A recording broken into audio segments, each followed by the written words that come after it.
A floating production, storage and offloading unit is a floating vessel used by the offshore oil and gas industry for the production and processing of hydrocarbons, and for the storage of oil. A FPSO vessel is designed to receive hydrocarbons produced by itself or from nearby platforms or subsea template, process them, and store oil until it can be offloaded onto a tanker or, less frequently, transported through pipeline.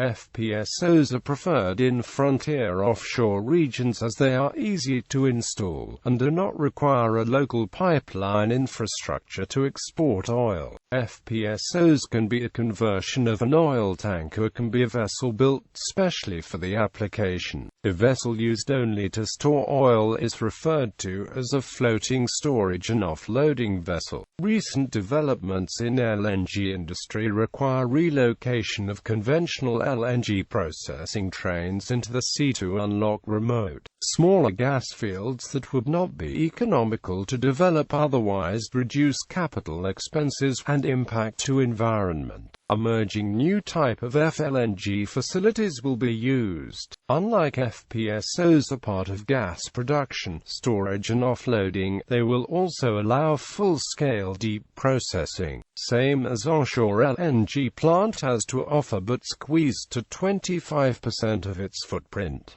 First 3 FLNGs are under construction: Prelude FLNG, PFLNG-1 and PFLNG-2. History: oil has been produced from offshore locations since the late 1940s. Originally, all oil platforms sat on the seabed, but as exploration moved to deeper waters and more distant locations in the 1970s, floating production systems came to be used. The first oil FPSO was the Shell Castrolón, built in Spain in 1977. Today, over 270 vessels are deployed worldwide as oil FPSOs. On July 29, 2009, Shell and Samsung announced an agreement to build up to 10 LNG FPSOs. At same Samsung yard, Flex LNG appeared to construct smaller units. On May 20, 2011, Royal Dutch Shell announced the planned development of a floating liquefied natural gas facility, called Prelude, with 488 meters long and 74 meters wide, which is to be situated 200 kilometers off the coast of Western Australia and is due for completion in around 2016. The largest vessel man-made ever. Royal Dutch Shell LNG FPSO, Samsung Heavy Industries at a cost of $12 billion. In June 2012, Petronas made a contract of procurement, engineering, construction, installation and commissioning, a project with the Technip DSME Consortium. The unit is destined for the Canaveet gas field off Sarawak, Malaysia. It is expected to be the world's first floating liquefaction unit in operation when completed in 2015. At the opposite end of the LNG chain, the first ever conversion of an LNG carrier, Golar LNG-owned Moss-type LNG carrier into an LNG floating storage and regasification unit, was carried out in 2007 by Keppel Shipyard in Singapore. Mechanisms: oil produced from offshore production platforms can be transported to the mainland either by pipeline or by tanker. When a tanker is chosen to transport the oil, it is necessary to accumulate oil in some form of storage tank, such that the oil tanker is not continuously occupied during oil production, and is only needed once sufficient oil has been produced to fill the tanker. Advantages: floating production, storage and offloading vessels are particularly effective in remote to deep water locations, where seabed pipelines are not cost-effective. FPSOs eliminate the need to lay expensive long-distance pipelines from the processing facility to an onshore terminal. This can provide an economically attractive solution for smaller oil fields, which can be exhausted in a few years and do not justify the expense of installing a pipeline. Furthermore, once the field is depleted, the FPSO can be moved to a new location. Types: a floating storage and offloading unit is essentially a simplified FPSO without the capability for oil or gas processing. Most FSOs are converted single-hull supertankers.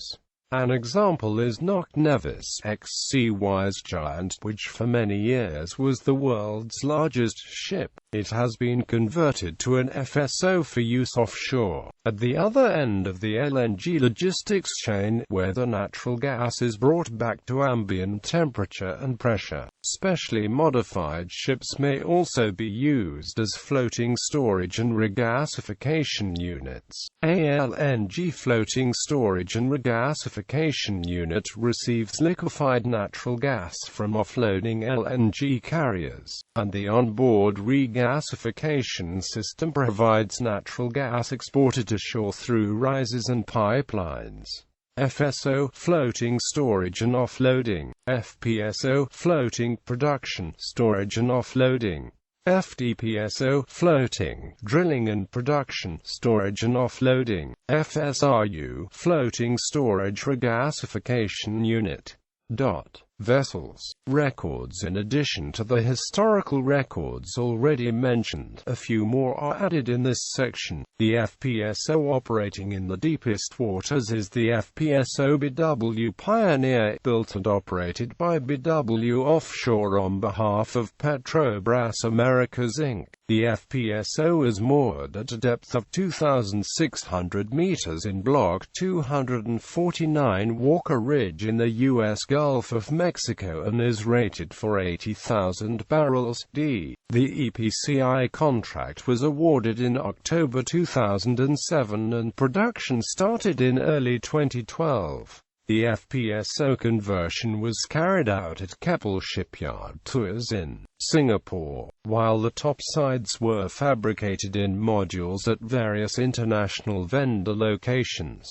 The FPSO has a disconnectable turret. The vessel can disconnect in advance of hurricanes and reconnect with minimal downtime. A contract for an FPSO to operate in even deeper waters for Shellstone's field in the U.S. Gulf of Mexico was awarded to SBM Offshore in July 2013. One of the world's largest FPSO is the Kazumba-A, with a storage capacity of 2.2 million barrels. Built at a cost of over $800 million by Hyundai Heavy Industries in Ulsan, Korea, it is operated by ESO Exploration Angola, located in 1,200 meters of water at deep water Block 200 statute miles offshore in the Atlantic Ocean from Angola, Central Africa. It weighs 81,000 tons and is 285 meters long, 63 meters wide and 32 meters high by 105 feet. The first FSO in the Gulf of Mexico, the FSO Tacantar, has been in operation since August 1998.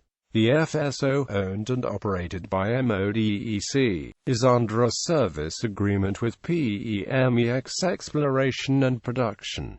The vessel was installed as part of the Cantrell field development. The field is located in the Bay of Campeche, offshore Mexico's Yucatan Peninsula. It is a converted ULCC tanker with a SOFEC external turret and mooring system, two flexible rises connected in a lazy S configuration between the turret and a pipeline and manifold on the seabed, and a unique offloading system. The FSO is designed to handle 800,000 barrels d with no allowance for downtime. The SCAV FPSO, developed and engineered by ACA Solutions for BP Norge, is one of the most advanced and largest FPSO deployed in the Norwegian Sea, offshore mid-Norway. SCAV is a gas condensate and oil field development. The development ties in 5 subsea templates, and the FPSO has capacity to include several smaller wells nearby in the future. The process plant on the vessel can handle enable about 19 million cubic meters per day of gas and 13,500 cubic meters per day of oil. An 80 km gas export pipe ties into Asgard transport system. Aker Solutions developed the front-end design for the floating production facility as well as the overall system design for the field and preparation for procurement and project management of the total field development.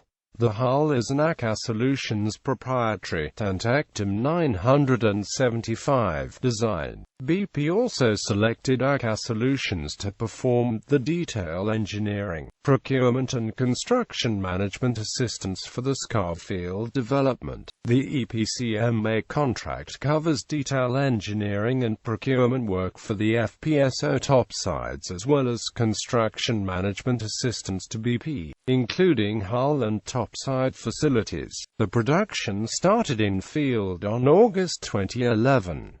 BP awarded the contract for fabrication of the Skarv FPSO hull to Samsung Heavy Industries in South Korea and the turret contract to SBM. The FPSO has a length of 292 meters, beam of 50.6 meters and is 29 meters deep, accommodates about 100 people in single cabins. The hull is delivered in January 2010. Current vehicles types as of August 2015, there are more than 277 floating production units in use around the world, of which 62% are FPSOs.